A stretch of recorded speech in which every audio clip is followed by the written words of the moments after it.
Assalamualaikum warahmatullahi wabarakatuh. Saya Leni Aniati, mahasiswi dari Institut Manajemen Wiyata Indonesia. Nomor DIM saya 2001-1005.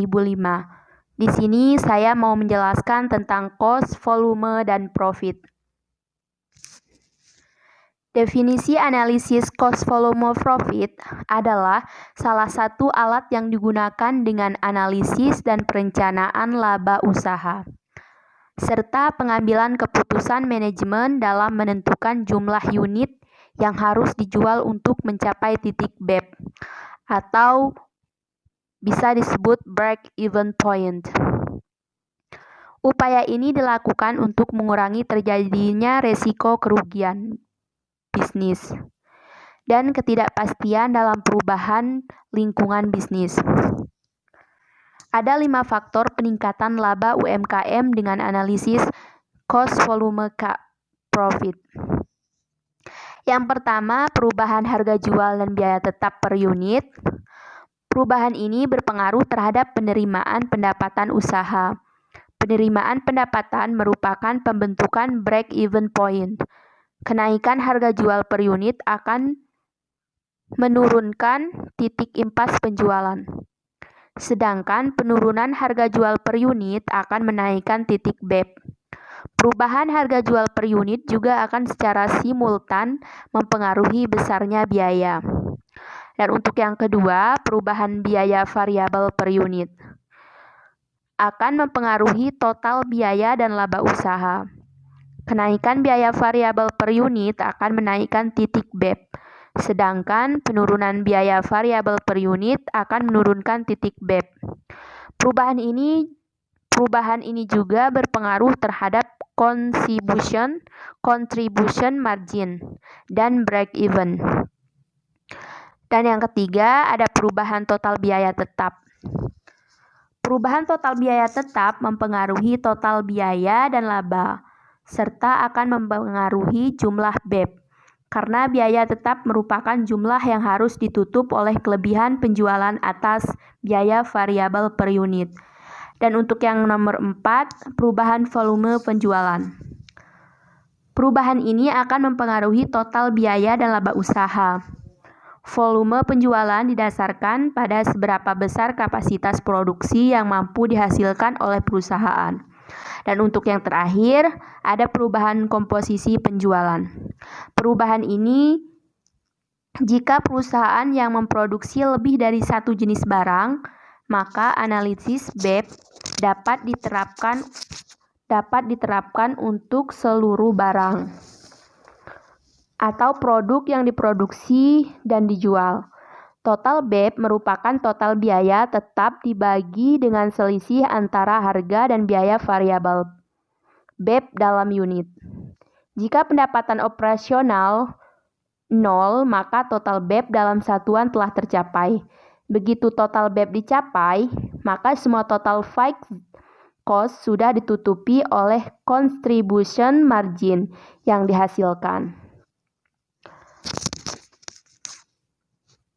Untuk materi selanjutnya, definisi titik impas atau break-even point. Definisi titik impas atau break-even point dalam akuntansi, titik impas mengacu pada pendapatan yang diperlukan untuk menutupi jumlah total biaya tetap dan variabel perusahaan selama periode waktu tertentu. Pendapatan dapat dinyatakan dalam rupiah ataupun dolar dalam satuan jam layanan yang disediakan. Perhitungan dasar titik impas dalam penjualan selama setahun, biaya tetap, terdiri manufakturing tetap, operasional, bunga, dan biaya lainnya. Untuk tahun tersebut dibagi dengan rasio margin, kontribusi, atau persentase.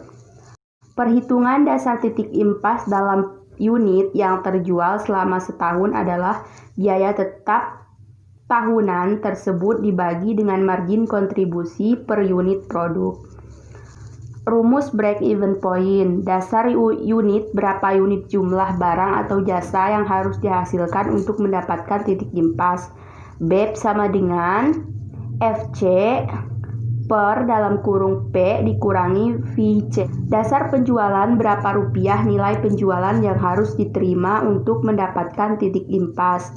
FC per dalam kurung 1 dikurangi VC per P. Perhitungannya dalam kurung 1 dikurangi FC per P. Bisa juga disebut dengan istilah margin kontribusi per unit. Untuk materi selanjutnya, laba bersih. Berikut rumus laba bersih. Laba bersih sama dengan laba kotor dikurang beban usaha, biaya operasional, dan ditambah non operasional. Untuk penjelasannya, untuk penjelasan rumus laba bersih beserta elemen-elemen cara menghitungnya. Laba kotor sama dengan penjualan bersih dikurang harga pokok penjualan. Untuk mencari laba bersih, kita harus mengetahui rumus laba kotor terlebih dahulu. Laba kotor adalah selisih hasil penjualan dengan biaya yang dikeluarkan untuk menghasilkan atau mendapatkan produk barang atau jasa. Selanjutnya penjualan bersih sama dengan penjualan dikurang potongan penjualan dikurang retur penjualan. Untuk mendapatkan angka penjualan bersih, pendapatan usaha dikurangi oleh semua biaya yang dikeluarkan dalam transaksi penjualan. Contohnya program diskon, biaya kirim barang cacat, dan lain sebagainya. Penjualan bersih tidak selalu berupa kas, tetapi dapat berupa piutang, dikarenakan penjualan yang dilakukan tidak harus berupa transaksi tunai. Penjualan secara kredit juga diakui sebagai penjualan. Nah, untuk selanjutnya, harga pokok penjualan sama dengan persediaan awal dikurang pembelian bersih dikurang persediaan akhir. Cara penghitung laba bersih juga memerlukan perhitungan harga pokok penjualan yang bisa didapat dengan rumus biaya yang berkaitan dengan barang produksi atau barang yang dijual. Harga pokok penjual meliputi biaya pembelian barang dagang, termasuk persediaan barang dagang yang dibeli pada periode sebelumnya. Untuk materi selanjutnya, margin of safety. Berikut rumusnya.